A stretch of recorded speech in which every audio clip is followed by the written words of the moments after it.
Let's talk about the remote capabilities of Business Central. Now, Cam, when you first posed this as a topic, I thought to myself, well, Business Central is a cloud product. The whole thing is remote capabilities. Yeah. But you're calling me the master of the obvious? I'm calling the master of the obvious. There you go. I'll take it. Yeah, Thank you for the compliment. You're welcome. So when I think of Business Central, like I said, I think of basically connected data that is accessible from anywhere. There's so many things within it that I guess have remote capabilities. Like it's a cloud-based solution, so it's all going to be it's going to be updated automatically. It's always accessible through a web browser or a sort of app, which also brings you into the app web client capabilities. It has. It can just basically run on any type of device. What's your favorite remote work capability? Well, I'll tell you in a second. But the reason I wanted to propose this is I just felt like it's timely. We've gotten to the point everyone's working remotely. So how do you work effectively remotely? And I think we have a couple different types of listeners. We have Business Central listeners here who are listening to what we're saying, and they're aware of a lot of these things. But for them, I'm hoping that maybe we touch on something that they didn't think about. That they go, oh, well, I'm not doing that today. Why are we not using that? Yeah. Why can't we use that? Maybe we can improve this process. But two, I think we also have people maybe that are running older versions of NAV or GP or SL. And maybe they don't have some of these types of things available to them. Maybe they're running some other application, right? And they're considering moving to Business Central. So I thought, maybe we can, just spark something in someone to go, hey, we're struggling right now working remotely. Maybe even if we're not using Business Central, just as a general discussion point, hey, have you considered maybe this is something you could do or implement with whatever you're using, I couldn't have said it any better, especially during the current times or whatnot. Yep. So I'll jump in. I think one of my favorite ones is the automatic backups. Right now, a lot of people, they were still going to the office to do a manual backup of their data during the pandemic, which wasn't safe to say. Yeah, someone's got to go to the office, go grab the drive or a tape or something. Yeah, it could be anything. Floppy disk. Floppy, some 5 1/4 inch. Funny thing discs. is, they say that's the safest thing now. I guess, right? I don't know. But now the thing with that is though, you don't actually get the automatic backup or a copy of it on your hard drive or whatnot. You have to request it from Microsoft if you need it, right? Correct, right. If you want an actual, like a separate backup of copy of your Business Central cloud database, there are instructions where you can go build an Azure SQL environment and then create a copy of your Business Central environment to copy it out to this Azure SQL. Yeah. And then it's just a SQL database that you can do whatever you want with it. Right. But with that said, Microsoft does all kind of redundancy and backups on these Business Central environments. So something like if a drive goes down, right?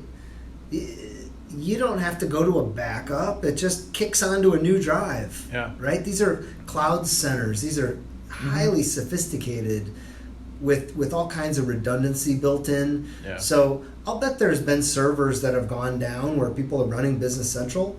They don't even know it because of the technology that they're using for redundancy and switchovers to different drives or whatever it might be, other resources, right?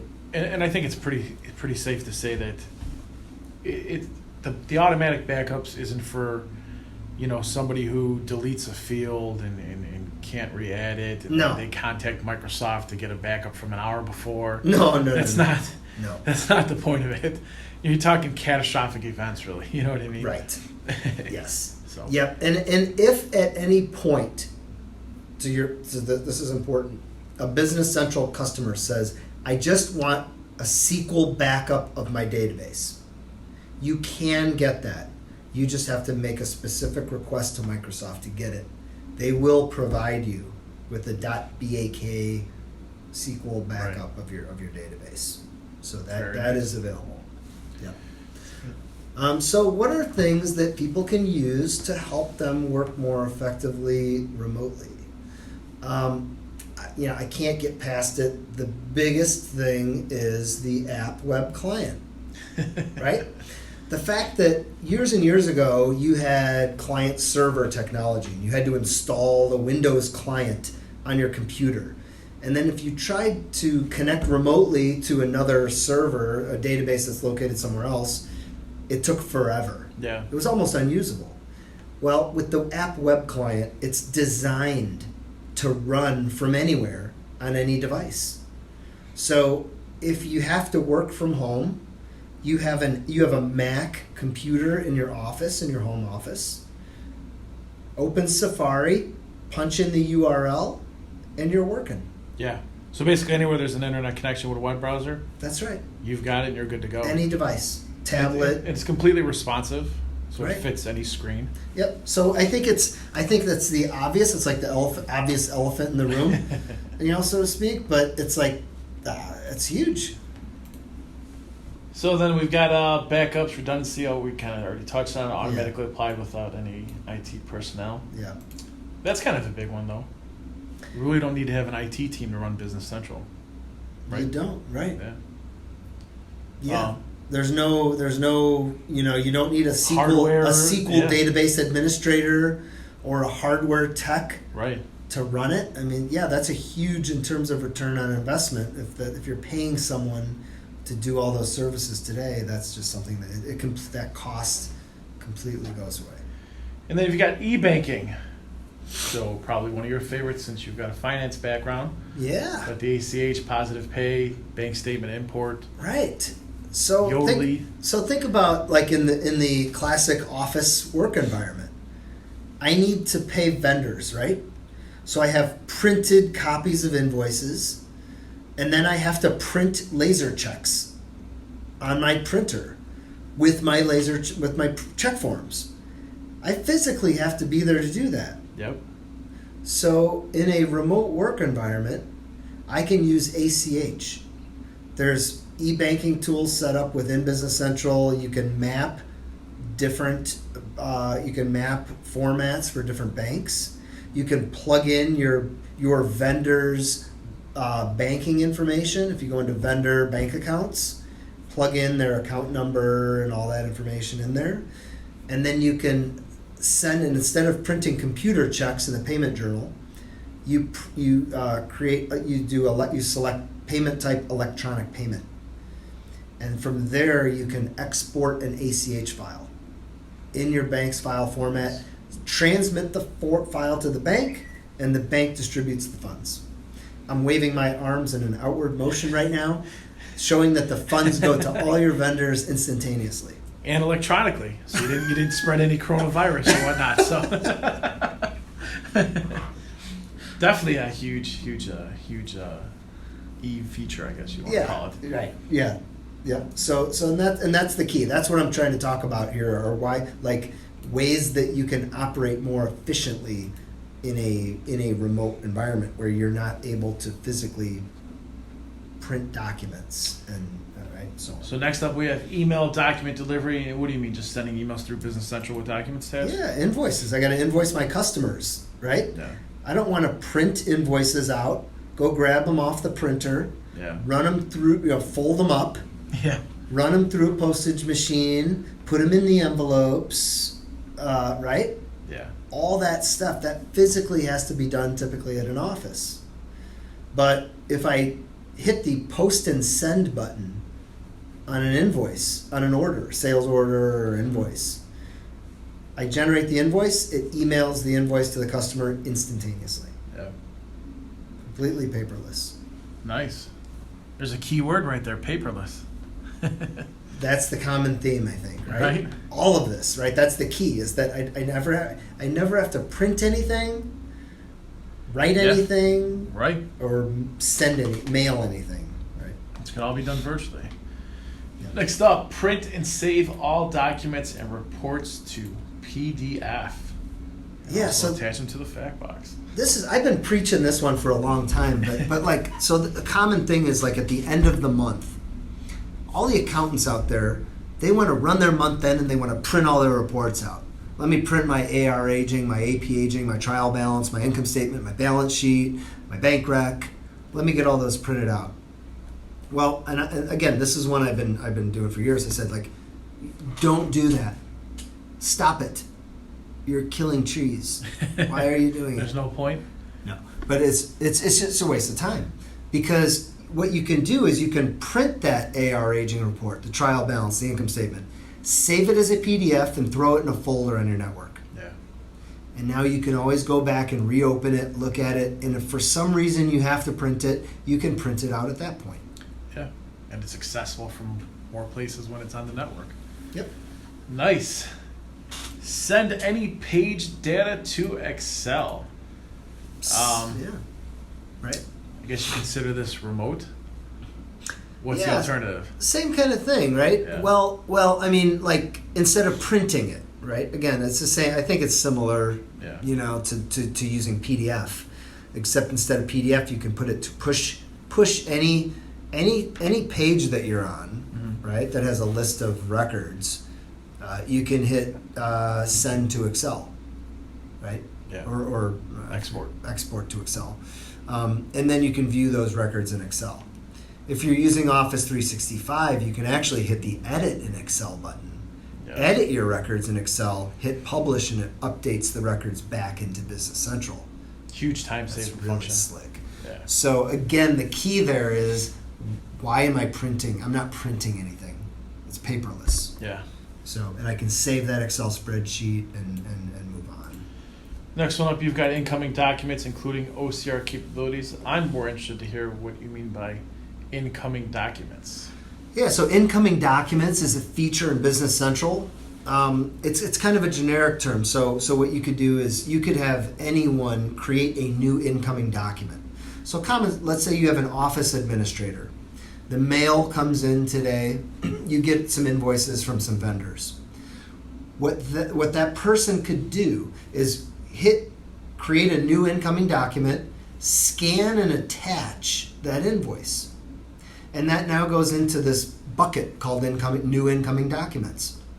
Someone else then can look at that and they can actually go, oh, this is an invoice from my vendor. I'm going to create a new vendor invoice for this. So they create a new purchase invoice, and it then attaches that PDF, that incoming document, to that purchase invoice. Gotcha. So again, it's a way to get away from paperless things. Yeah. An incoming document could actually be a picture of a document. So imagine if you have your camera or on your phone, you could take a picture of a document and then create an incoming document with that and use that to be attached to your new vendor purchase invoice. And then you crumble up the invoice from the vendor and you throw it in the recycle bin. The possibilities are limitless then. Yep. Now, what's also cool about incoming documents is there is OCR capabilities included with it. So one option that's available is you create this incoming document, and now you've got this like PDF file, right? that's sitting there as this new document that something has to get done with it. Well, you can feed that through a cloud-based OCR, optical character recognition service, and it scans that document, it looks and it figures out who that's from and where all the information is, and it can dynamically build a document, a record for you in Business Central. Nice. So once everything's mapped, it makes it a lot easier. Yep. So, and where OCR comes into play, if you have, let's say you have a vendor and you do 50 or 100 invoices a week with that vendor, that's a good use for OCR. Okay. Because it's that high volume, repetitive transactions for one business partner that you're doing work with. Yeah. Because every document from each customer or vendor has to be mapped so that OCR knows where to look for different information.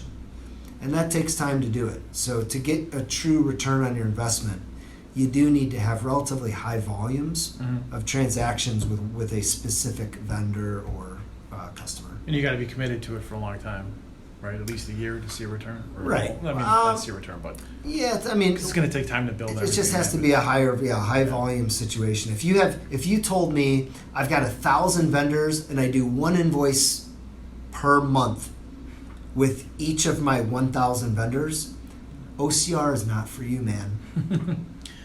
Not a good price. Because you have to map 1,000 different invoice formats. For just one, yeah. But if you said I've got 2 vendors and I do 10,000 invoices a year with each of these 2 vendors, it's perfect. Perfect for OCR.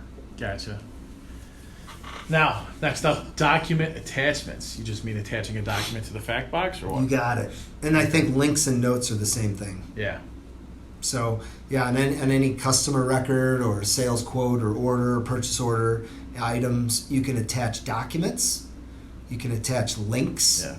Which are accessible by anybody. Or notes, like a written note, and those are ways that in our world, what we say is, those are ways that you can take unstructured data, right? Maybe it's a folder sitting on your computer, it's a note sitting in your Outlook, and we are structuring the data in Business Central so that everyone has access to it. So an example is on an item record, I've got 3 attachments. I've got my marketing flyer, I've got my detailed item specifications, and I've got the picture file, a picture or images, right? And then I've got a link to our website that shows more detail about that product. And then I have notes that describes when I last updated prices or changed vendors for that product, so that if someone new starts, they can pull up Business Central, pull up that item, and they have all those documents right at their fingertips. They can see what's happened with that item in the notes, and they can link right to the website. Nice, right? Real nice. Next up, camera enablement on mobile devices for image capture. This is relatively new, right? Relatively new, yeah. So one of my favorite features, and I just did this week actually. Really? So if you go open up a contact record, or open up Business Central on your phone. I wish I could do a live demo of this right now, but I can't. So you open up Business Central on your phone. I go to contacts. I hit new contact. I type Michael Introvartolo into there, and then under picture I say take picture, take a capture image. It launches my camera app. I take a picture of you, and it auto embeds it right into my contact record. Really nice. Yeah. That's pretty good. So you can do that. Put a name to the face. Right. You can do that. I mean, you can also take pictures of documents. Mm-hmm. So like I said, if you want to capture, someone signed a document or something, and you're like, okay, I need to attach this to my order. I can create my order. I can get your signature on it. I use my phone or tablet to enable my phone. I take the picture, flash it, it attaches it to my order, and now I don't even need to take your signed document with me, or fax it, or scan it and send it. It's just automatically attached in Business Central. I would imagine it's pretty big too with expense reporting apps. It's huge, right? Yeah, exactly. Take a picture of the receipt, throw the receipt away. I don't need to keep them in my bag and turn them in 3 weeks or 3 months whenever I get back to the office. Right. Next. So next up, we've got kind of the OG of virtual capabilities with the Office 365 integration. It's kind of one of the first things that Microsoft touted with Business Central when it came out. And it is what it is, right? Yeah. I mean, it integrates everything. You open it up, work from that app. Integrating with Excel or using the Outlook client. Yeah. I mean, those are all things that we do on a daily basis. And we use, by the way, we use this internally to run our business here.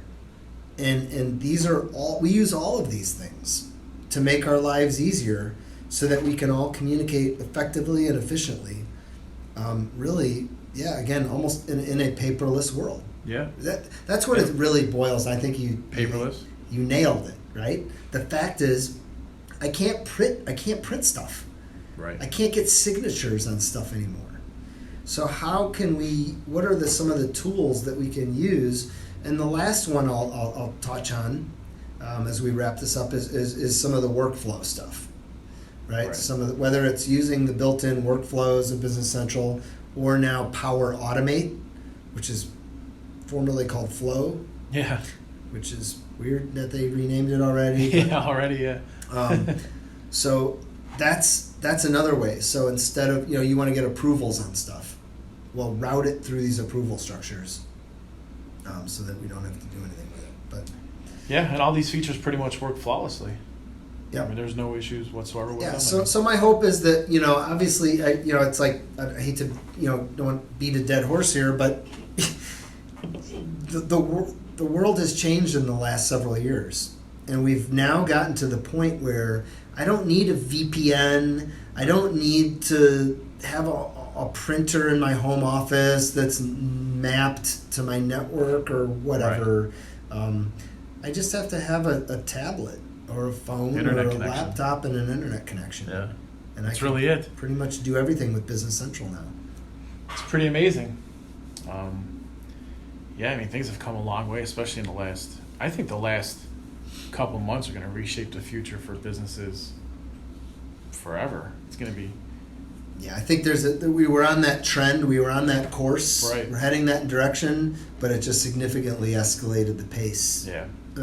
For everyone to get there, and that's our job. Our job is to help companies use Business Central effectively and implement some of these features, right, so that they can get the most value out of their systems. And just 5 years ago, think about without any of these features, how hard it would have been for businesses to communicate and just do some of these things. It would be nearly impossible, and the economic effect would be crazy.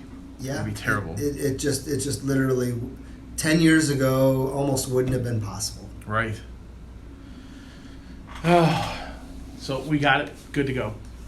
Now, with that, it's time to wrap it up. Unless you have anything else you want to add to the virtual aspect of it. No, I'm ready to wrap it up here. I see that you're on can number 2 of the short fuse B33. I am. Yeah, I'm loving it. Is it getting better with? Did I mention before we started that I'm officially on vacation after No, this? you did not. I didn't? Yeah, so I got the 4th of July week off. So I'm going to be kicking back, doing nothing. So I got my Hawaiian shirt. I got my party shirt on. Nice. It's great. I'm ready to rock and roll. Do anything special for vacation? It's not really much I guess you can do. No, right? We're just going to kick back at the cottage, family cottage, and just relax. I have a couple friends come and visit for a few days, which I'm looking forward to that. But no, we're just going to kick back, take it easy, spend some days hopefully on the beach. Yeah, I agree. Now, will you be buying short fuse B33 for anybody? Can I get it at Minnie's? You can. That's where I got it. Yeah. I may have to. Yeah.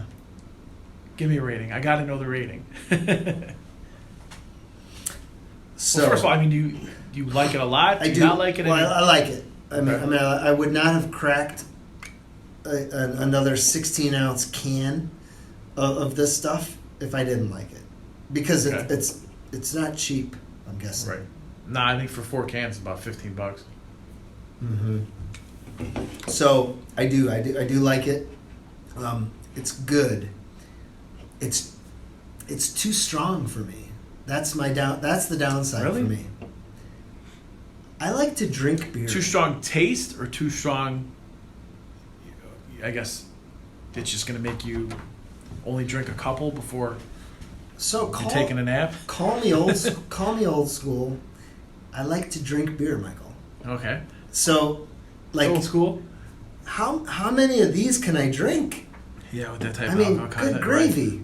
right. Like, 3? Yeah. I mean, 3 and you're put me in a wheelbarrow on the way out of here, you know?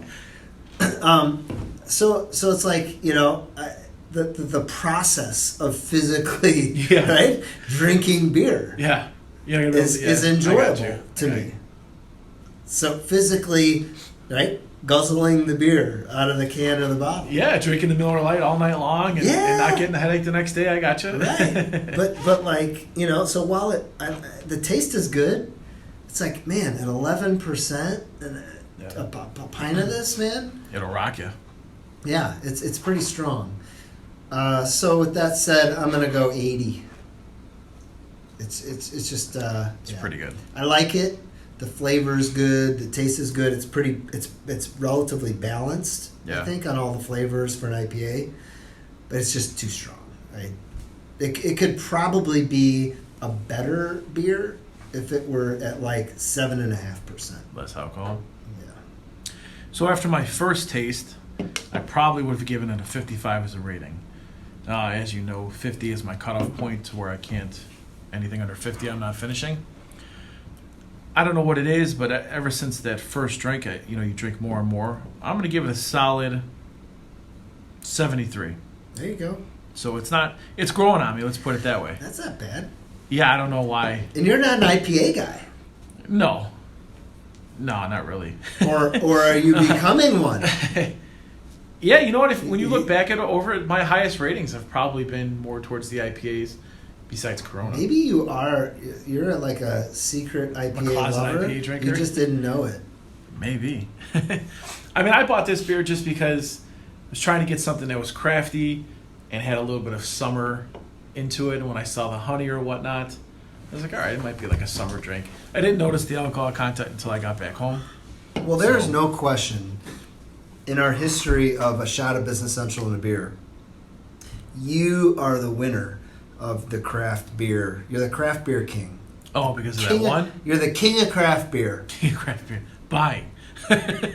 Not being able to tell you anything about it. The Maui pineapple? Yeah. Is that was pretty good. I think that's, looking back on it, it's got to be my favorite beer now. I think I said that at our it was a pretty good beer. Annual recap.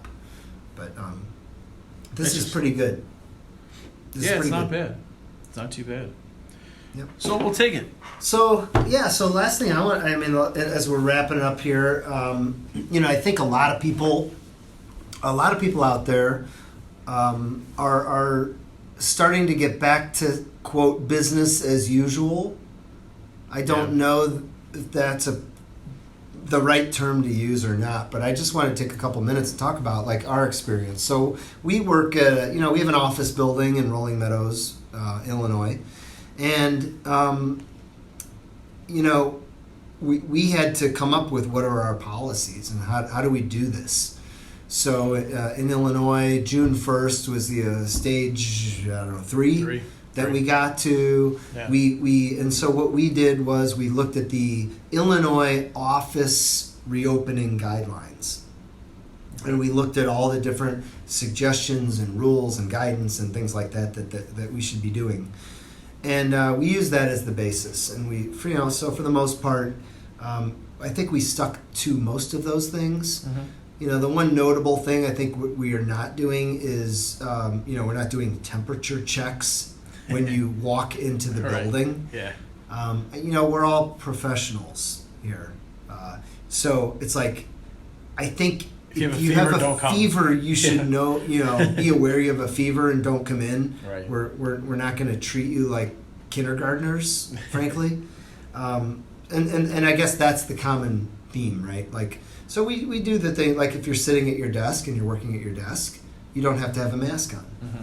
But if you get up and you walk around the office, or you're interacting with other people, or you, for whatever reason, can't maintain social 6 feet distance or whatever, you have to be wearing a mask. Right. And then we've done a couple things around the office where you put up hand sanitizers around the office. We make masks available. Bathrooms, we're trying to limit the number of people in there. Now, I've actually, obviously, had the pleasure of speaking to other employees here, and a lot of them have said that they are very happy that we were one of the first to, I guess, sort of jump on the bandwagon and say, hey, just work from home. There's no point coming into the office. I'd say we were earlier than most companies, with that. I mean, a lot of it probably plays into the thing that we have the capability to do it too.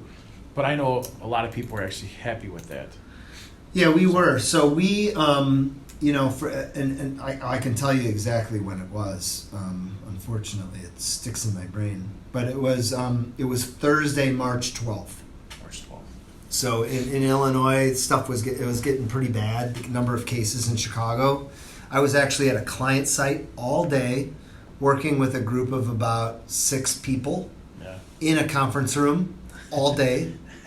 And I was driving home at about 3 or 4 o'clock, and we had a call to discuss what we should be doing. And we spent Friday finalizing all those plans, the 13th, and said, okay, you know what? Effective Monday, March 16th, we're just going to have everyone working from home. Mm-hmm. And to your point, though, we were very lucky. I mean, almost all employees had the capabilities to transition to work from home. Right. So we didn't have very much that we had to do to enable most people to work from home. There were a few things, a couple people that we had to outfit with some new equipment and so on. Right. But for the most part, it was pretty easy for us to do it. We had to add some more remote licenses, and there was some little things. There was some stuff that we had to think about, and we had to do. But compared to like a company that's distributing products or manufacturing something, or has 50 field service techs that are going out around the country and repairing equipment or something, it was relatively straightforward for us to do it. So that's why we thought, why not? Right. Wow, March 12th, huh? It's been that long already? Yeah. God, time flies. I know. But it was the right move. It doesn't feel like that long. It feels like that long. Really? I think with everything going on, only being 3 months, I don't know. For me, for this week, I was here Monday, Thursday, and Friday. So 3 days in the office this week. This is the most number of days I've been in the office since at least early March. Yeah. Right. A lot of times I'm out of the office multiple days a week. So to be in the office for 3 days a week, it's for me. It's starting to feel more like normal. Mm-hmm. And I anticipate when I get back from my vacay, I'm gonna probably be in the office 2-3 days a week. I was not good at working from home. I'm going to be honest with you. No. Really? I was not. Distractions or distractions, discomfort. Really? Not. Yeah. So I even I'd been in the first opportunity I had to come work from the office. I did. Yeah. That's interesting. Yeah, I think everyone's different, and I just I had a hard time. I mean, when I had things I had to do, it was easy. I got it done, right? Right. But if whereas like on a normal afternoon, maybe I didn't have anything on my calendar and I was able to catch up. If I'm at the office, easy to work on. At home, so what you're saying is you got like a TV in your office at home? Well, I didn't even need one. I would just go downstairs and watch TV, right? Or whatever. But no. So I had to struggle. I mean, I had to, right? It was an effort. Yeah. To work from home. So I think certainly I know that certain people like it, and they thrive on it and they love it, and that's fun or comfortable for them. And so for them it's easy, but for me it was not as easy. Yeah, I mean, everybody's different. Well, you've been here for almost 20 years, right? 20 years. Yeah, so you probably 19. 19. Let's call it 19. Let's call it 19. So yeah, I mean, you probably haven't worked all that much remotely on a consistent basis, I would say, then over the past 19 years. No, as a matter of fact, even maybe I'm only at the office 1 day a week or 2 days a week, but those other days a week I'm out at visiting customers. Right. So I'm interacting with people. I'm in my car. I'm driving to wherever, right around the Chicago area, and so it was right. Every day was different. Yeah. So it's just not normal to you. And so for me to be home every day and work from home, it was tough. Yeah, it's just not normal to you. No. It feels different. Yeah. And being at home. I got you. Frankly, being at home and working, right? I mean, I've done it over the years. Like usually it's at night. I gotta maybe something in the morning. Yeah. I gotta prepare for. So I work at night. But to all day be there and do it. Yeah. That was kind of tough. To me, it was actually shocking how uncomfortable certain things were. Like, I thought I had a pretty nice chair at my desk at home until you actually sit in it all day long for 8 hours. I wasn't used to it. Yeah, it's like I got to change some stuff up here. But yes, so that's my point. Yeah, exactly. It's like you're not used to it. I can't sit at this damn desk and chair with this lighting in this room. Yeah, for it's all hours. different. Yeah. Yeah, it's tough.